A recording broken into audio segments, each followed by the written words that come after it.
जब जिन्ना ने दिया भारतीय मुसलमानों को धोखा। मोहम्मद अली जिन्ना ने मजहब के आधार पर भारत के 2 टुकड़े करवाए, लेकिन जब उनका काम निकल गया तो उन्होंने 1/3 मुस्लिमों को हिंदुस्तान में ही छोड़ दिया। 1 अगस्त 1947 को कायदे-आज़म जिन्ना ने भारतीय संविधान सभा में मुस्लिम लीग के सदस्यों को विदाई बैठक के लिए बुलाया। ये बैठक दिल्ली में उनके बंगले 10 औरंगजेब रोड पर हुई।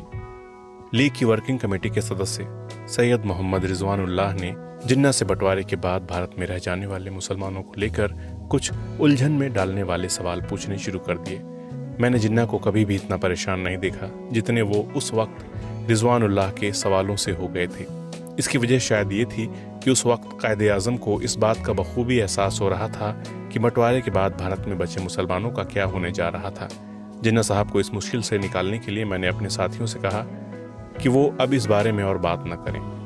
यह किस्सा चौधरी खलीकुज़्ज़मा ने अपनी किताब शहराह पाकिस्तान में बयां किया है। चौधरी खलीकुज़्ज़मा मुस्लिम लीग के बड़े नेता थे। पाकिस्तान बनने के बाद वो मुस्लिम लीग के अध्यक्ष बने, पूर्वी पाकिस्तान के गवर्नर भी रहे और 1973 में मरने से पहले खलीकुज़्ज़मा ने मजहब के नाम पर अपने मुल्क को बांग्लादेश और पाकिस्तान में बढ़ते भी देखा।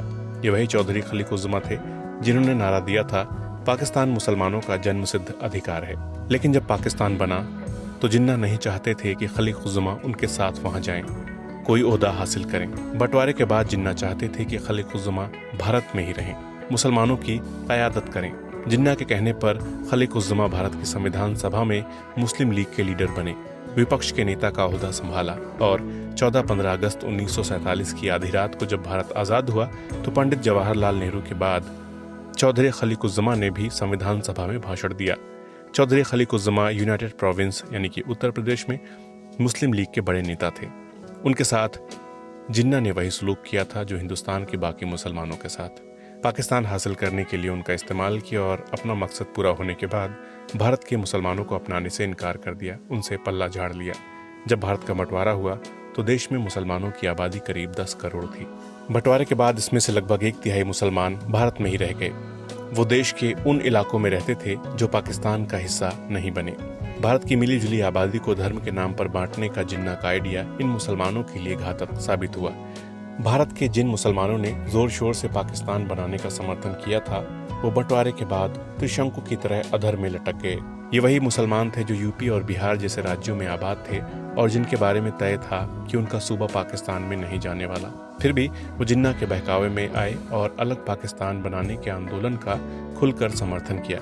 इस बारे में 8 सितंबर 1942 को द न्यूयॉर्क टाइम्स ने लिखा, पाकिस्तान को सबसे मजबूत समर्थन उन सूबों से मिल रहा है जहां मुसलमान अल्पसंख्यक हैं, जहां कांग्रेस की सरकार थी, और सबसे कम समर्थन पंजाब और बंगाल जैसे सूबों से मिल रहा है जहां मुसलमान बहुसंख्यक हैं। अमेरिकी अखबार की ये बात 1946 को संविधान सभा के लिए हुए चुनाव के नतीजों से भी साबित होती है।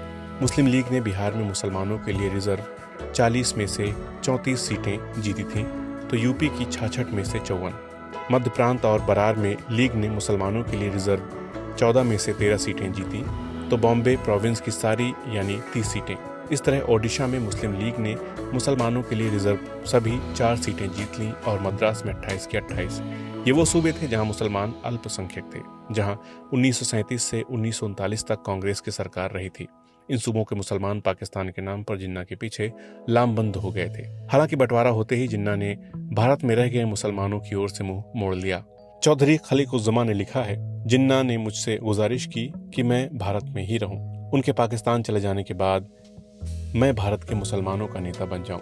खैर, खलीकुज़्ज़मा ने भारत के प्रति अपनी जिम्मेदारी और वफादारी निभाई। इसका सबूत तब मिला जब 5 अक्टूबर 1947 को जिन्ना से मिलने कराची पहुंचे खलीकुज़्ज़मा के साथ पूर्वी पाकिस्तान में लीग के नेता हुसैन शहीद सूरावर्दी भी थे। इस मुलाकात के बारे में पाकिस्तान मूल के स्वीडिश प्रोफेसर इश्तियाक अहमद ने लिखा कि जिन्ना ने खलीकुज़्ज़मा से इसे लेकर नाराज़गी जताई कि उन्होंने पाकिस्तान के पहले विदेश मंत्री सर ज़फ़रुल्लाह खान के संयुक्त राष्ट्र में दिए बयान को गलत बताया था। असल में ज़फ़रुल्लाह ने संयुक्त राष्ट्र में भारत सरकार पर मुसलमानों के नरसंहार का आरोप लगाया था। इसके जवाब में खलीकुज़्ज़मा ने कहा था, ये कहना सही नहीं है कि जो कुछ हुआ है उसके लिए भारत सरकार जिम्मेदार है। उनकी तमाम कोशिशों के बाद भी भयानक और बर्बर घटनाएं हुई हैं। केंद्र सरकार और राज्यों के मंत्रालय हालात पर काबू पाने की भरपूर कोशिशें कर रहे हैं। खलीकुज़्ज़मा ने दंगे रोकने में महात्मा गांधी की भूमिका की भी खुलकर तारीफ की थी। इस बात से जिन्ना चिढ़ गए थे। बाद में खुद खलीकुज़्ज़मा ने जिन्ना के दो कौमी नजरिए या टू नेशन थियरी को खारिज कर दिया था। अपनी किताब पाथवे टू पाकिस्तान में खलीकुज़्ज़मा ने लिखा है, सोहरावर्दी ने दो कौमी नजरिया की उपयोगिता पर सवाल उठाया, जो मेरी नज़र में हमारे लिए किसी भी तरह फ़ायदेमंद नहीं रही है। लेकिन बंटवारे के बाद तो ये सिद्धांत भारत के मुसलमानों के लिए बहुत नुकसानदेह रहा है। और दूरगामी असर की बात करें तो टू नेशन थियरी ने पूरे उपमहाद्वीप के मुसलमानों को चोट पहुंचाई है। हालांकि जब तक मुस्लिम नेताओं को जिन्ना के हिंदू मुसलमानों के अलग होने और देश का बंटवारा कराने की जिद के नुकसान समझ में आए, तब तक तो तबाही मच चुकी थी।